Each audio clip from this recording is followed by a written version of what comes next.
بېوسه مینه. د ماښام لمونځ چې مې جومات کې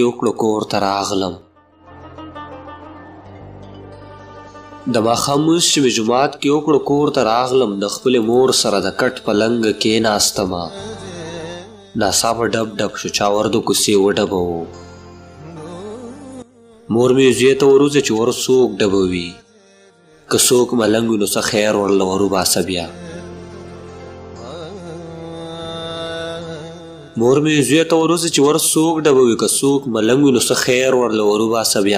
او ورته وایه موږ ته ډېرې دعاګانې کوه چې مور مې روغه شي او پلار مې د نشې نه واوړي او زه وزګار ګرځم چې ما له خدای څه کار راکړي.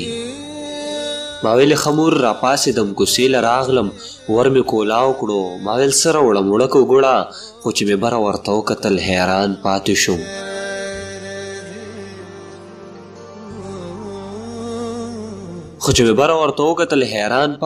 خپې ابلخپې او سرتور سر ولیونۍ ولاړه. ما لاسې وی چې د هغې نه مخکې دا لګیا شوه. ویلې مور سره مې ستا په سر جګړه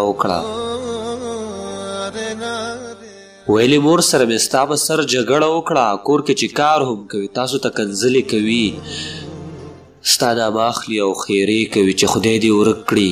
په تاویزونو او ساختونو یې راله لور غرقه کړه. بس زه په ښه راغلم، ما کور پرېښو، ما مور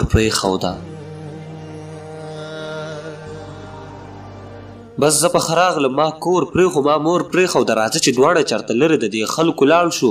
دا خلک دلته مینان مینې ته چېرته پرېږدي. ما ویلې نه لیونۍ دا څه کوې، دنیا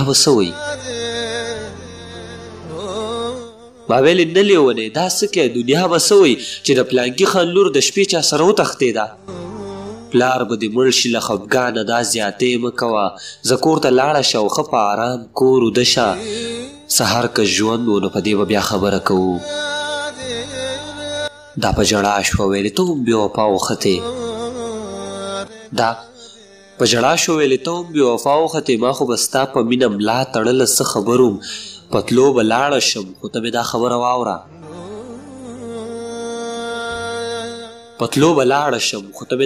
واوره. سهار چې مړه وم جنازې له مې بیا راچې نه شي. دا کور ته لاړه او زه هم واپس خپل کور ته راغلم. مور راته وی بچیه خیر خو دا څوک و بهر چې ورسره دې دومره وخت تېر کړو، ملنګ نه و څه؟ ما ویلې نه مورې ملنګ نه و، ملګری مې و. راته یې وی سبا به ځو او د چا ګوډ به کوو. ورته مې دا خبره وکړه او کوټې ته لاړم. په کټ کې داسې بې بالښته بیت الله سملاستم او بیا په ځان باندې پوه نه شوم اوده شوی ومه. سهار مې سترګې د ملا په اذان پرانېستلې. په کټ کې کېناستم او زر مې کلمه وویله. په ځان مې چوپ کړه چې شیطان خو رانه لرې لاړ شي. ما وی چې پاسم اودس وکړم، مونځ وکړم. په دې کې بیا لوډ سپیکر وکړنګېد. ملا صاحب ووی مسلمانانو یو د مړي اعلان هم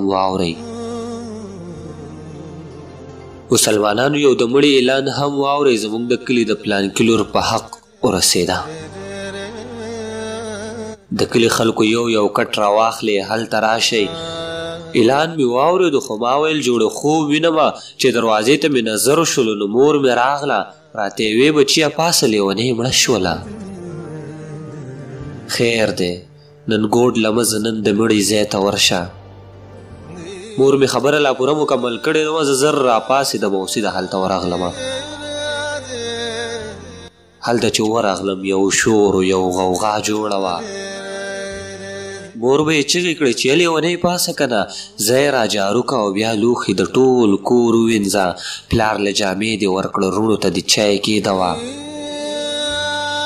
زما وړې زما خوږې لور راپاسه که نه. مور په کور کې جړل، پلار په کوڅه کې جړل، لورونه یې زلمي و خو هغوی هم په پرده کې جړل. د کلي خلک لوی واړه هم ټول خفه ولاړو. د لیونۍ په کور بې وخته و قیامت راغلی. یو څو کسان دې خوا ولاړو، زه یې خواله راغلم. ما ترې تپوس وکړو چې دا لیونۍ څنګه مړه شوه. یو څو کسان دې خوا ولاړو، زه یې خواله راغلم. ما ترې تپوس وکړو چې دا لیونۍ څنګه مړه شوه. یو راته وویل چې سیاه چای ته نه خبر. ما ویلې نه خدایږو، خو ته مې لږ شان پوه کړه که نه. هغه وی خلک وایي دا چې و په چا مینه، هغه سپېره هغه بدبخته دې له زړه مات کړلو. دا یې د ژوند په نیمه لاره کې تنها پرېښوده. هغه سپېره هغه بدبخته دې له زړه مات کړلو. دا یې د ژوند په نیمه لاره کې تنها پرېښوده. نو دې په دغه وجه زهر وڅښل، ځان یې مړ کړو. د لیونۍ د خولې خبره خو رایاده شوله چې سبا مړه وم، جنازې له چې مې رانشي بیا.